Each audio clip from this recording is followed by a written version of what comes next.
L'environnement économique ne cesse de contraindre les Congolais à se tourner vers les secteurs d'activité, longtemps laissés pour compte, mais qui se révèlent florissantes à mesure que l'on découvre ce qu'on peut y gagner en termes de revenus. C'est le cas du maraîchage, une activité qui vaut bien la peine d'être exercée par les Congolais en quête d'une source de revenus.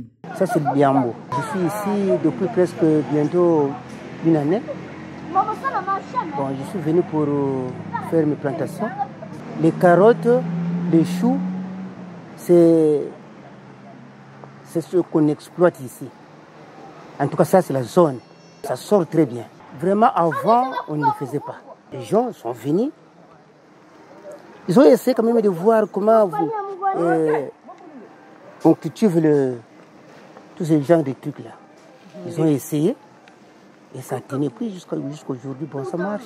Ici, on fait tout. Pour bien voir les jeunes, les habitants du village font du bois, le charbon du bois, le bois aussi, de plantation champêtre et puis de plantation de manioc. Moi, j'étais à Pointe-Noire. J'ai fait pratiquement au moins plus de 10-15 ans à Pointe-Noire. J'ai vu que la situation n'allait pas. Il fallait que je rentre au village, faire mes plantations. Effectivement, en tout cas, moi, je ne regrette pas.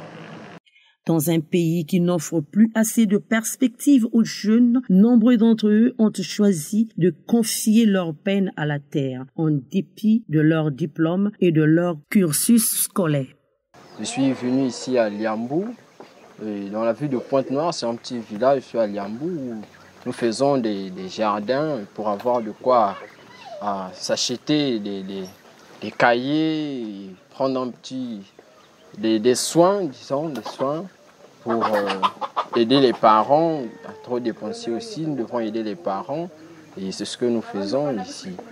Et nous plantons beaucoup de choses, les légumes, des choux, des carottes et nous partons les vendre à Pointe-Noire et c'est comme ça que nous obtenons de l'argent pour s'acquitter de nos besoins. Le sport, je le fais depuis pour garder ma forme, ma taille. Comme nous faisons aussi un travail qui est très dur, donc j'en profite de faire le sport pour faire le travail un peu facilement.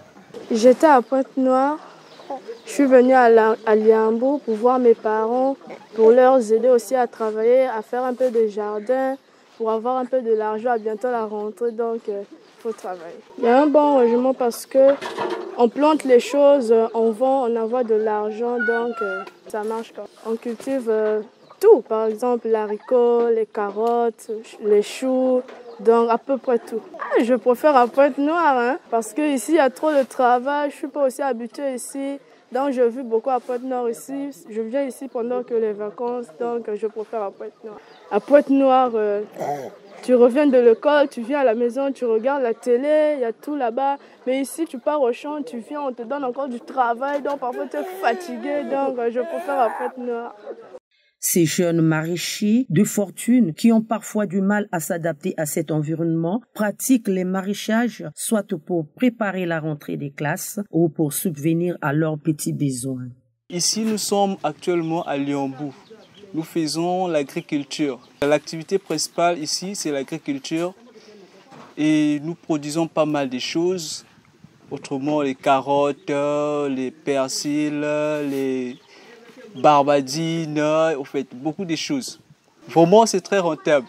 C'est très rentable parce que ce que nous produisons ici, apparemment, nous obtenons quelque chose de bien en retour qui nous permet de s'acheter aussi pas mal de choses et de payer nos cours à l'école. Il n'y a rien de difficile, mais pour une personne qui n'est pas habituée à faire ce genre de travail, il dira qu'apparemment c'est très difficile, raison pour laquelle les gens ne préfèrent pas vivre au village.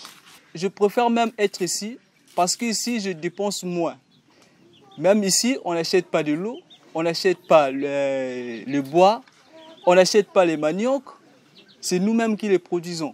Mais par contre, en ville, même de l'eau, tu dois acheter. Tout ce que tu peux utiliser dans la journée, ça s'achète. Voilà. Or ici, tu peux facilement économiser l'argent par rapport à Pointe-Noire. Donc moi, je trouve que quand j'arrive à Pointe-Noire, c'est pour aller dépenser ce que j'obtiens ici. De raison de plus, je préfère rester ici. Pour moi, dans la vie, on doit toujours se battre à faire quelque chose. Tout ce qui se passe dans notre pays, si on croise nos bras, rester à la maison et rien faire, rien ne va pas changer. Or, il sera mieux de créer quelque chose. Si tu trouves un peu d'argent, au lieu d'aller dépenser dans les boîtes, de faire quoi que ce soit, ça sera mieux de créer un truc qui peut aussi te faire entrer de l'argent. Ça te permettra de bien vivre dans le futur. Ces hommes et ces femmes ont cassé le mythe selon lequel ce genre de culture n'était pas adapté au sol sablonneux du département du Kwilu. Ces produits vivriers qui sortent de terre prouvent à suffisance que ceux qui le disaient ont eu tort. Je suis ici depuis 2019 en provenance de Minduli. Nous sommes en train de pratiquer le maraîchage de quelques espèces de légumes tels que les carottes et les choux. Ici, nous avons les grains de ciboule. Alors quand nous avons les ciboules, on peut prendre juste la partie supérieure, telle que là, je ne sais pas si vous voyez les petites graines là. C'est-à-dire quand nous prenons les petites graines, nous mettons ça sous les sols, c'est en ce moment nous allons obtenir les ciboules que nous vendons au marché.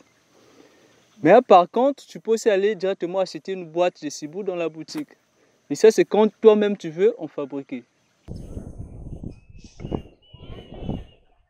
Nous sommes au moins un peu des bénéficiaires dans ce sens que, au lieu d'aller acheter, toi-même tu peux en fabriquer. Donc facilement, quelque chose que tu allais dépenser plus de 15 000 pour acheter la boîte, mais toi-même tu en fabriques, facilement ça peut aussi t'aider. Ouais, mes parents, depuis leur enfance, ils étaient en train de faire les jardins, autrement dit l'agriculture. Raison pour laquelle j'ai appris toutes ces tactiques-là, tout ça. Donc, au lieu d'aller acheter, moi-même, je peux fabriquer. À la lumière de toute cette activité entreprise par ces populations, on peut croire que le sol de notre pays est à mesure de nourrir tous ses habitants, pour peu que ceux-ci acceptent de la mettre en valeur, en allant la main à la pâte et le cœur à l'ouvrage, car il n'y a de si petites activités qui ne nourrissent son maître. Reste à nos gouvernants et au ministère en charge de l'agriculture de trouver des voies et moyens susceptibles de booster ces activités génératrices de ressources pour le bien-être de la population. Si on est ici vraiment pour chercher notre vie, je suis ici depuis 2004. Ça me fait déjà au moins 16 ans que je suis à Liambou. L'État nous reconnaît. On était au ministère de l'Agriculture parce qu'on nous a donné aussi un récépissé au ministère de l'Agriculture. C'est ça le récépissé qu'on nous a signé au ministère de l'Agriculture. Ça, l'autorisation provisoire d'occuper. Notre site, on a occupé 300 km et 600 mètres, le marché de Liambou. Nous sommes au nombre de 153 maraîchers à Liambou. Mais depuis que nous sommes à Liambou, l'État, on ne nous a pas fait encore un petit geste. Qui nous donne les graines ou quoi, en tout cas rien. En tout cas, on est un peu dessus. Mais tu ne peux pas être dessus envers l'État. Donc, on attend et au prix seulement. Peut-être un jour, l'État va penser à nous. Si je dis que non, c'est rentable parce que je fais mes jardins, je supporte mes enfants. S'il n'y a pas de bénéfice, je ne peux pas supporter la charge des enfants. Donc, c'est qu'il y a l'avantage. Les difficultés, ça ne peut pas manquer. Il y a aussi des produits qui traitent la terre. Si tu es connaisseur, tu vas réussir au jardin. Je vivais d'abord à Pointe-Noire. La vie ne tient pas, il fallait que je rentre pour faire mes jardins. Nous, on vend seulement au marché de Ouy, à Tister, au fond Tchétché. Mais si l'État nous donne quelque chose, on va travailler bien, puisqu'on a beaucoup de manquements. On a la force de travailler, mais ça manque les matériels. J'ai eu mon diplôme depuis le village à Kinkembo, au CEPER, au Centre de Progrès Rural. J'ai eu mon diplôme. J'ai eu mon deuxième diplôme à Komapo. S'il n'y a pas la chambre, on va garder ça au dépôt, même aux chambres froides. La pratique du maraîchage à grande échelle permettra aux Congolais de manger bio et d'être à l'abri de l'importation des vivres des qualités souvent douteuses.